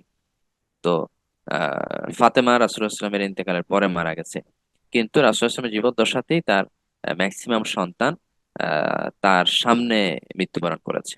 তো রাসূলুল্লাহ সাল্লাল্লাহু আলাইহি ওয়াসাল্লাম ধৈর্য ধারণ করেছেন না? করেছেন। কারণ কি? কারণ সন্তান আল্লাহ দিয়েছেন, আল্লাহ নিয়েছেন। অবভিয়াসলি কষ্ট লাগবে, রাসূল নিজেও কান্না করেছেন। হ্যাঁ, চোখ দিয়ে পানি পড়ছে রাসূলের। রাসূলের ছেলে ইব্রাহিম যেদিন মারা গেল। তো কিন্তু তারপরও কি করতে হবে? ধৈর্য ধারণ করতে হবে। অর্থাৎ আল্লাহ দিয়েছেন, আল্লাহ নিয়েছেন, ইনশাআল্লাহ এই সন্তানের সাথে আমার জান্নাতে দেখা হবে, এই আশায় অন্তত কি করতে হবে? আল্লাহর কাছে ধৈর্য ধারণ করতে হবে, নিজেকে আত্মসমর্পণ করতে হবে। তাহলে এই লেসনটা আমরা এখানে পাই যে সন্তানের বিয়োগে আমাদের কি করণীয় হতে পারে। সন্তানের বিয়োগে আমাদের করণীয় হবে এটা যে আল্লাহ সন্তান দিয়েছেন, একমাত্র সন্তানও যদি পৃথিবী থেকে আল্লাহ নিয়ে যান, অবশ্যই হা হুতাশ নয়, কোনো মান অভিমান নয়, অবভিয়াসলি আল্লাহর কাছে মানে ধৈর্য ধারণ করতে হবে। হ্যাঁ, যেটা হযরত ইব্রাহিম আলাইহিস সালাম এখানে আমাদেরকে দেখিয়েছেন। আচ্ছা, তারপরে এরপরে যেটা দেখেন, উম তোমার অভিমত কি দেখেন। হযরত ইব্রাহিম বলতে পারতেন আমি স্বপ্নে দেখছি, চলো তোমাকে জবাই করবো, এখন রেডি হয়ে নাও। কিন্তু এখানে হযরত ইব্রাহিম আলাইহিস সালাম এত গুরুত্বপূর্ণ একটা বিষয়, তিনি ইসমাইলের সিদ্ধান্ত, তার অভিমতও জানতে চাইলেন। তোমার অভিমত কি বলো? এটা তো খুব একটা আবশ্যক ছিল না ইব্রাহিম আলাইহিস সালামের জন্য। আল্লাহ তো বলেন নাই তোমার ছেলের সাথে পরামর্শ করো, কিন্তু ইব্রাহিম আলাইহিস সালাম কি করলেন? এই গুরুত্বপূর্ণ বিষয়ে সন্তানের সাথে পরামর্শ করেছেন। এখানে আমরা এখান থেকে যে লেসনটা পাই সেটা হলো, গুরুত্বপূর্ণ কাজে অবশ্যই সন্তানের সাথে পরামর্শ করতে হবে। গুরুত্বপূর্ণ কাজে সন্তানের সাথে পরামর্শ করুন, তার মতামত জানার চেষ্টা করুন। আপনার সন্তান কিশোর হয়েছে, কিশোর বয়সে উপনীত হয়েছে, অবভিয়াসলি তারও একটা মতামত দেওয়ার অধিকার আছে। আপনি তার কাছ থেকে ছোট ছোট বিষয়, গুরুত্বপূর্ণ খুব বড় বিষয় হয়তো যদি তার মনে করেন যে এতটা ওই পরিমাণ ম্যাচুরিটি হয় নাই, ছোট ছোট বিষয়ে তার মতামত নেন। মনে করেন বাসায় একটা ফ্রিজ কিনবেন আপনি, বাবা বাচ্চার মতামত নিতে পারেন কোন কালারের ফ্রিজটা কিনবেন, সে বুঝবে যে না, তার মতামতের মূল্যায়ন করছেন আপনি, তাহলে সে বুঝবে যখন যে তারও একটা ফ্যামিলিতে অবস্থান আছে, এটা তার কাছে নিঃসন্দেহে একটা ভালো লাগার কারণ হবে। আমরা অনেক সময়, "ও, ছোট মানুষ কি বুঝবে।" আপনি তার জন্য একটা জামা কিনবেন, তার চয়েসটা দেখেন, সে কোন কালার জামাটা নিতে চায়, তার মতামতটা জানেন, চাপাইয়ে দিবেন না। অবভিয়াসলি যেটা যেখানে চাপিয়ে দেওয়ার সেখানে চাপিয়ে দেবো আমরা, বাট যেই জায়গায় তার মতামত জানার সুযোগ আছে সেখানে অবশ্যই তার মত, আপনি একটা বাসায় সোফা সেট কিনবেন, কোন কালার হতে পারে, বাচ্চাদের সাথে পরামর্শ করতে পারেন। আপনি সোফাটা কোন দিকে ফিরিয়ে দিবেন, খাটটা কোন দিকে সেট করবেন, আপনার বাসায় আলমারিটা কোন পাশে সেট করবেন, হ্যাঁ, এই বিষয়গুলো, ছোট ছোট বিষয়গুলোতে সন্তানদেরকে ইনভলভ করুন, তাদের মতামত জানেন, তাদের সাথে পরামর্শ করুন। তারা বুঝতে পারবে হ্যাঁ, আমরাও তো এই পরিবারের সদস্য। আর যদি এমন হয়, অনেক সন্তান আছে এরকম, আমরা দেখেছি, আমাদের কাছে অভিযোগ আছে যে তার কথার কোনো মূল্যায়ন নেই সংসারে, ফ্যামিলিতে তার কথা কেউ শুনে না। এই আফসোস আপনি, বাচ্চা যদি আপনার ব্যাপারে অন্য কারো কাছে করে তাহলে আপনার কাছে কেমন লাগবে? সুতরাং সে যেন অন্তত এটা বুঝে যে তার সংসারে তার একটা কথার মূল্যায়ন আছে, তার বাবা মা তারও পরামর্শ নেয় বিভিন্ন কাজে। তখন তার মধ্যে অন্যরকম একটা ভালো লাগার সম্পর্ক তৈরি হবে, অন্যরকম ভালো লাগা কাজ করবে, এবং সে পরিবারটাকে ওন করবে, নিজের পরিবার মনে করবে না এটা তো আমারই পরিবার, ওনারা তো আমার সাথে পরামর্শ করে, আমার মতামত দেয়। সে ছোট হলেও তার সাথে পরামর্শ করুন বিভিন্ন বিষয়, যেখানে সন্তান মতামত দেওয়ার মতো বিষয় সেখানে অবশ্যই সন্তানের মতামত অবশ্যই নিবেন। তাহলে এখানে হযরত ইব্রাহিম আলাইহিস সালাম গুরুত্বপূর্ণ একটা বিষয়, ইসমাইলের অভিমত জানতে চেয়েছেন। এমন না যে, ব্যাপারটা এরকম না যে ইসমাইল যদি বলতো না আমি রাজি না, ইব্রাহিম কোরবানি করবেন না, বা ইসমাইল যদি এগ্রি করে তবেই হযরত ইব্রাহিম আলাইহিস সালাম কোরবানি করবেন, ব্যাপারটা মোটেও এরকম না। কিন্তু তারপরেও দেখেন তিনি ইসমাইলের মতামত জানতে চাইলেন। আচ্ছা, তো ইসমাইল কি বললেন? হ্যাঁ, হে আমার প্রিয় বাবা, এটা তো গেল, এটা আলোচনায় এসেছে, আপনাকে যে আদেশ করা হয়েছে, দেখেন ইব্রাহিম আলাইহিস সালাম কিন্তু বলেন নাই যে আমি আদিষ্ট হয়েছি, ইব্রাহিম আলাইহিস সালাম বলেছেন আমি স্বপ্নে দেখেছি। ইসমাইল কি বললেন? যে আপনাকে যে আদেশ করা হয়েছে তা আপনি পালন করুন। এখন এখানে প্রশ্ন হচ্ছে, নবীদের স্বপ্ন ওহী, এটা আমরা জানি, নবীদের স্বপ্ন ওহী এটা আমরা জানি, কিন্তু ইসমাইল এই ছোট বাচ্চা, সে কিভাবে জানলো যে নবীদের স্বপ্নে যেটা তারা দেখেন সেটাই আদেশ আল্লাহর পক্ষ থেকে? এই শিক্ষাটা হযরত ইসমাইল কে দিয়েছে? হ্যাঁ, নবীদের স্বপ্নের সরাই বিধান আমরা জানি যে নবীরা যেটা স্বপ্নে দেখেন সেটাও ওহী।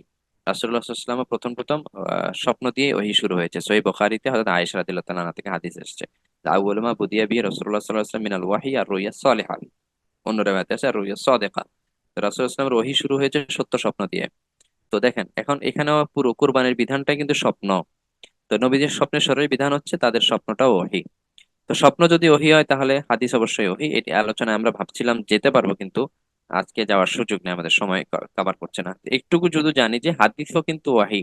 শুধু কোরআন বা আসমানি কিতাব যদি ওহী হয়, যেমন ইব্রাহিম আলাইহিস সালামের প্রতি সহিফা এসেছে, কোরআন এসেছে সুহুফি ইব্রাহিম আ মূসা, তো ইব্রাহিম আলাইহিস সালামের প্রতি যে সহিফা এসেছে সেই সহিফায় কিন্তু তাকে আদেশ করা হয় না কোরবানি করার জন্য। তাহলে দেখেন সহিফার বাইরে এসে আসমানি কিতাবের বাইরে ওহী আছে কি নাই?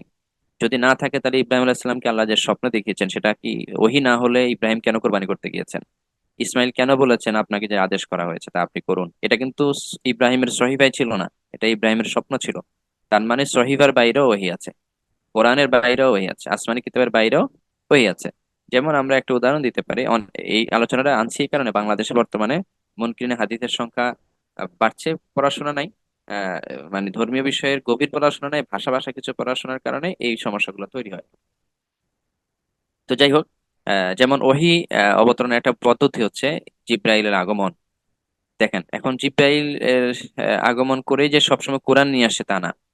হাদিসে জিব্রাইল আমরা জানি, মিশকাতের প্রথম হাদিস, দ্বিতীয় হাদিসটা হাদিসে জিব্রাইল, বুখারীতে এসেছে, মুসলিমে এসেছে হাদিসটা। জিবরাইল ইসলাম মানুষের আকৃতিতে এসে আল্লাহ রাসূলের কাছে এসে বসলেন, তিনটা প্রশ্ন করেছেন, এই ঘটনা আপনারা জানেন। তো এখন আমার প্রশ্ন হচ্ছে, জিবরাইল যে আসলেন আল্লাহর কাছে, আল্লাহ রাসূলের কাছে তিনটা প্রশ্ন করলেন, প্রশ্নের উত্তর দিলেন, এগুলা কি কোরআনে আছে? কোরআনে নাই এগুলা। তাহলে এটা কি ওহী না? জিবরাইল ওহী নিয়ে আসছেন না? ওহী নিয়ে আসছেন, তাহলে হাদিস কি ওহী না? অবভিয়াসলি হাদিস ওহী। তো যাই হোক, হাদিস অস্বীকার করার কোনো সুযোগ নাই। এই বিষয়ে যদি অন্য সময় কোনো সুযোগ হয় আমরা এই বিষয়ে লেসন নেওয়ার চেষ্টা করবো ইনশাআল্লাহ, আজকে সময় কভার করছে না। তো তাহলে এখানে এই যে দ্বিতীয় প্রশ্ন যেটা এসেছে যে ইসমাইল কিভাবে জানলেন, এটা ছিল আমাদের প্রশ্ন, যে নবীদের স্বপ্ন ওহী, এই শিক্ষা ইসমাইলকে কে দিয়েছেন? এই শিক্ষা ইসমাইলকে তার মা দিয়েছেন। আর ইব্রাহিম আলাইহিস সালাম তো দীর্ঘ সময় তার সাথে ছিলেন না, যখন এসেছেন তখন ছিলেন, কিন্তু এই শিক্ষা অবশ্যই তার মা হাজেরা তাকে দিয়েছেন। তার বাবা একজন নবী, এই ইতিহাস তাকে শিখিয়েছেন, তার পূর্বপুরুষের ইতিহাস শিখিয়েছেন। তো সন্তানকে অবশ্যই পূর্বপুরুষের গৌরবময় ঐতিহ্য জানানোর চেষ্টা করুন, নবীদের গল্প বলুন। আপনার সন্তান হাট্টিমা টিম টিম উল্টাপাল্টা গল্প না শিখে, হ্যাঁ, ভূতের গল্প না শিখে নবীদের গল্প শিখুক। আজকাল তো চমৎকার চমৎকার বই এসেছে ছোট বাচ্চাদের জন্য, ছোটদের গল্প শিখি, কোরআনের এসো, কোরআনের গল্প শুনি, এসো জান্নাতের গল্প শুনি, এইভাবে বিভিন্ন ভালো ভালো বই এসেছে। তো বাচ্চাকে অবশ্যই নবীদের গল্প বলুন বা পড়তে দিন, সিরাত পড়তে দেন, রাসূলের সিরাত পড়তে দেন, ছোটদের সিরাত আছে সেগুলো পড়তে দেন, সাহাবীদের মতো হওয়ার স্বপ্ন দেখান। আপনি আপনার বাচ্চাকে, আমি আমার বাচ্চাকে সাহাবীদের মতো হওয়ার স্বপ্ন যদি না দেখাই, তাহলে আমার বাচ্চা যদি নেইমারের মতো হওয়ার স্বপ্ন দেখে, তাহলে দোষ তো এই সন্তানের না, দোষ তো আমার আপনার। কারণ আমি অনেক সময় ক্লাসে দেখেছি, আমি একজন টিচার হিসেবে 10 জন সাহাবীর নাম জিজ্ঞেস করলে বলতে পারে না, কিন্তু 20 জন প্লেয়ারের নাম জিজ্ঞেস করলে বলতে পারে। আর আলী রাদিয়াল্লাহু তাআলা আনহুর শ্বশুরের নাম জিজ্ঞেস করেছি এক ছেলেকে, মাধ্যমিকের, উত্তর দিতে পারে নাই।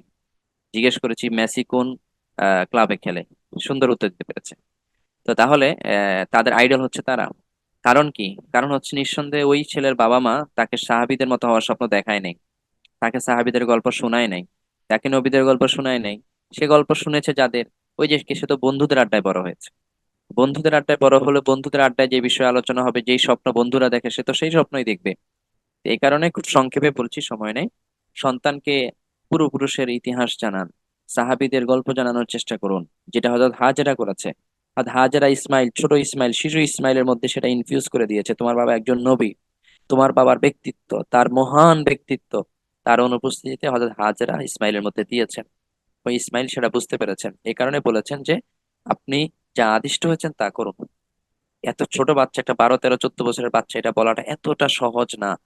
এবং যেখানে বলেছে আদিষ্ট হয়েছেন তা করুন, এই যে লেসনটা ইসমাইল অবশ্যই তার বাবা মার কাছ থেকে, বিশেষ করে তার মার কাছ থেকে পেয়েছেন।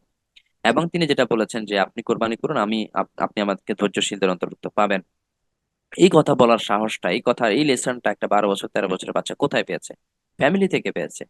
তার বাবা তাকে শিখিয়েছেন, না হয় তার মা তাকে শিখিয়েছেন। এটা একটা বড় একটা সময় সে তার মার সাথে কাটানোর সুযোগ পেয়েছে। নিঃসন্দেহে তার মা, তার বাবার অনুপস্থিতিতে তাকে এই বিষয়গুলো শিখিয়েছেন। এই জন্য ইসলামিক কালচারে অভ্যস্ত করুন সন্তানকে, সময় দিন পর্যাপ্ত, সন্তানকে নিজের সাথে করে মসজিদে নিয়ে যান, ইসলামী সংস্কৃতিগুলোর সাথে তাকে যুক্ত করুন, ইসলামী সংস্কৃতিগুলোর সাথে তাকে পরিচিত করুন, ইসলামী বইপত্রের সাথে তাকে পরিচিত করুন, ভালো বন্ধুদের সাথে তাকে পরিচিত করে দেন।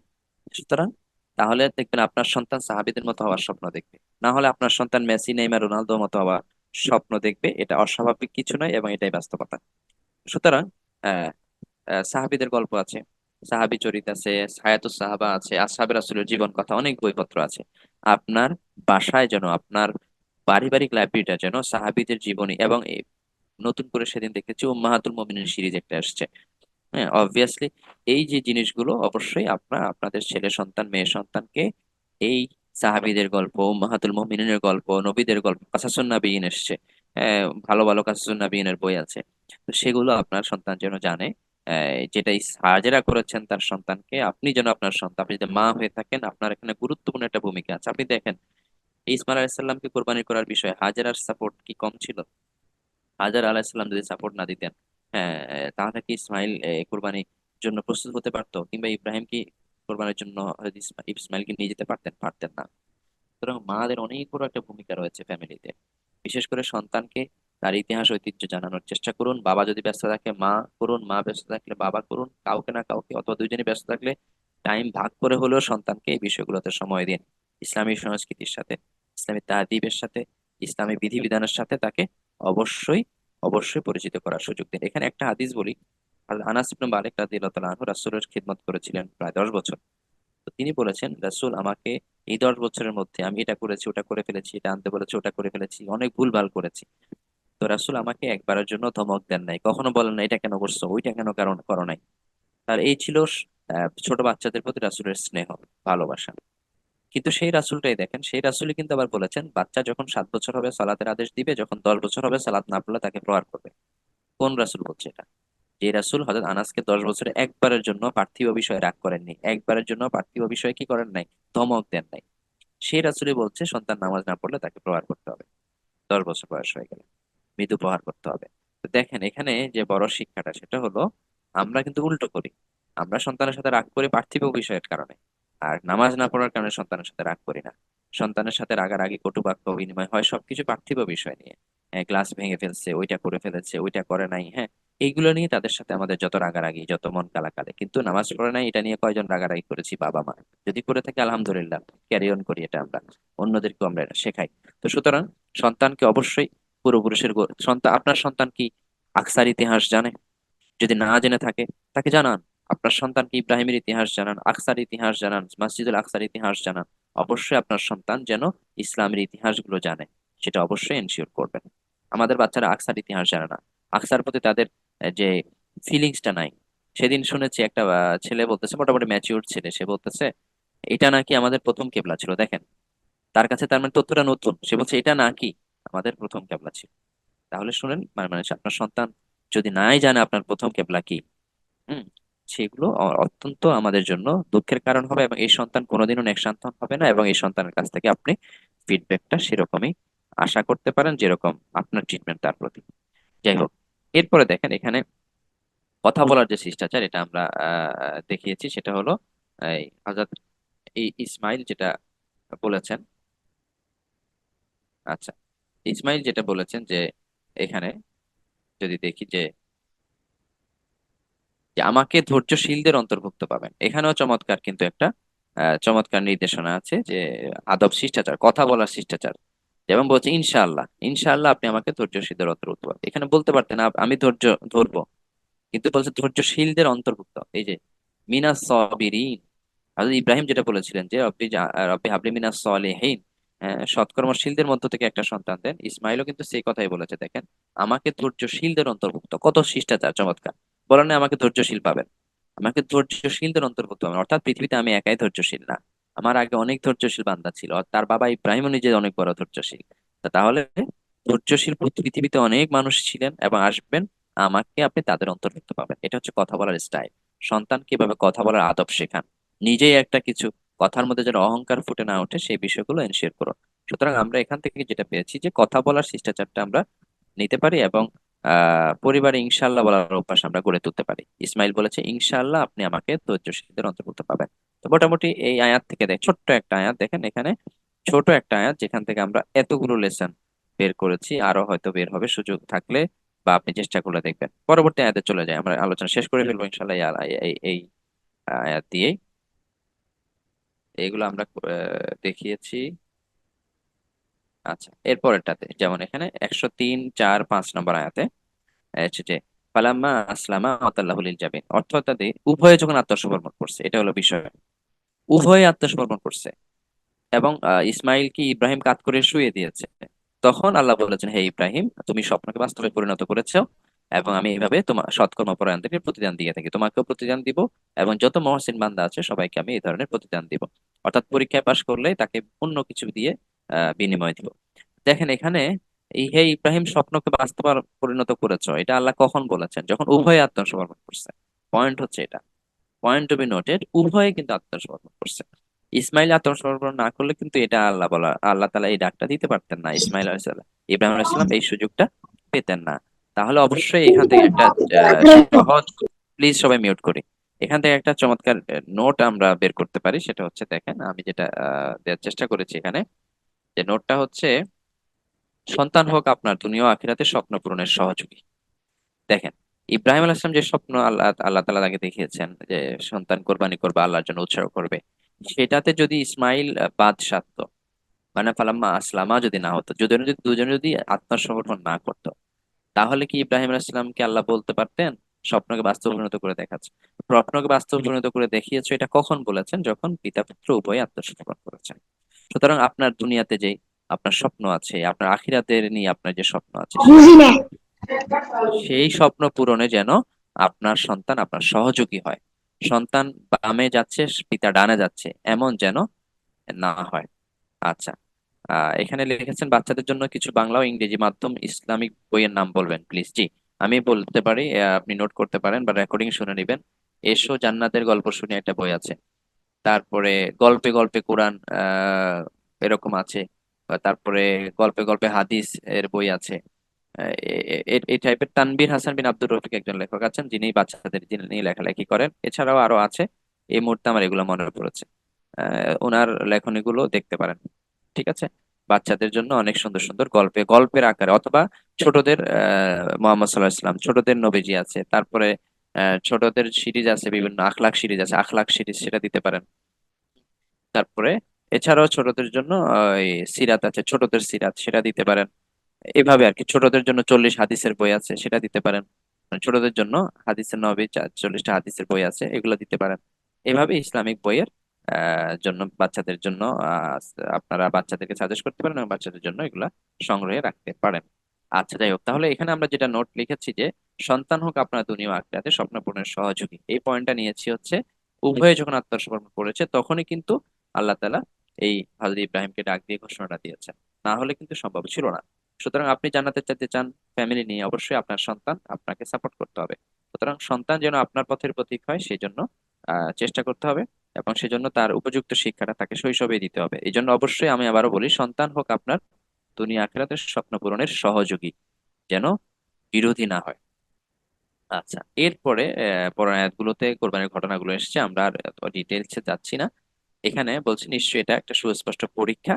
আর 111 নম্বর আয়াতে বলেছে মুমিন বান্দাদের অন্তর্ভুক্ত। তার মানে হচ্ছে, এই যে ঘটনাগুলো, কোরবানির ঘটনাগুলো যত আলোচনা হয়েছে, এটা একজন মুমিন বান্দার বৈশিষ্ট্য। অর্থাৎ ইব্রাহিম আলাইহিস সালামের যেই বৈশিষ্ট্যগুলো পেয়েছি, এবং তিনি তার সন্তানের প্রতি তার যে দায়িত্ববোধ, পিতার প্রতি তার সন্তানের যে দায়িত্ব, এগুলো হচ্ছে মুমিন বান্দাদের বৈশিষ্ট্য। তো আমি যদি মুমিন হতে চাই, আমার সন্তানকে যদি মুমিন হিসেবে গড়ে তুলতে চাই, তাহলে অবভিয়াসলি আমাকে এই ইব্রাহিম এবং ইসমাইলের যে তাদের জীবনী থেকে, এই কোরবানির ঘটনা থেকে যে শিক্ষাগুলো তুলে ফুটে উঠেছে, সেগুলো আমরা ইনশাআল্লাহ চেষ্টা করব। তাহলে এটা একটা পরীক্ষা। তাহলে সন্তান জিনিসটাই পরীক্ষা। আল্লাহ বলেছেন, ইন্না আমওয়ালুকুম ওয়া আওলাদুকুম ফিতনা, যে সন্তান সন্ততি সম্পদ এগুলো আল্লাহ তাআলা পরীক্ষা হিসেবে দিয়েছেন। তো সেই পরীক্ষা যেন সঠিকভাবে আমরা উত্তীর্ণ হতে পারি, আল্লাহ তাআলা যেন আমাদেরকে সেই সুযোগটা তৈরি করে দেন। লাস্টলি আমাদের যে মেসেজটা আজকে, সেটা হচ্ছে, আপনি কি বাবা? যদি আপনি বাবা হন, তাহলে ইব্রাহিমের মতো হওয়ার চেষ্টা করেন। আর আপনি কি মা? যদি মা হয়ে থাকেন, তাহলে হাজেরার মতো হওয়ার চেষ্টা করুন। আপনার সন্তান ইনশাআল্লাহ ইসমাইলের মতো হবে, এবং ইসমাইলের ভূমিকা পালন করবে। সুতরাং ইব্রাহিম আলাইহিস মতো হওয়ার চেষ্টা করুন, মারা হাজরার মতো হওয়ার চেষ্টা করুন, ইনশাআল্লাহ সন্তান আপনার ইসমাইলের মতো হবে। এই ছিল আজকের সেশনের মোটামুটি আলোচনা। আমরা খুব সংক্ষেপে আবার লেসন গুলো নিয়ে আসছি। প্রথম আয়াতে ছিল হচ্ছে নেক্সট সন্তানের জন্য দোয়া, এটা নোট ছিল আমাদের। দ্বিতীয় নোট ছিল নেক্সট সন্তানের বৈশিষ্ট্য ধৈর্যশীল হওয়া, সন্তানকে ধৈর্যশীল হওয়ার সবক আমাকে দিতে হবে। এরপরে নোট ছিল, এই নোটগুলো আমরা আলোচনা করেছি এই বিষয়গুলো। এবং এখানে একটা নোট ছিল হচ্ছে, সন্তান আপনার স্বপ্ন পূরণের সহযোগী যেন হয়। সর্বশেষ আমরা যে নোট দিয়েছি, সেটা হচ্ছে, আপনি যদি বাবা হয়ে থাকেন, ইব্রাহিমের আদর্শে বড় হন। মা হয়ে থাকলে হাজেরার আদর্শে বড় হন, সন্তান আপনার ইনশাআল্লাহ ইসমাইলের মতো হবে। আজকের এই সেশন এখানেই শেষ। সুবহানাকাল্লাহুম্মা ওয়া বিহামদিকা আশহাদু আল্লা ইলাহা ইল্লা আনতা আস্তাগফিরুকা ওয়া আতুবু ইলাইক।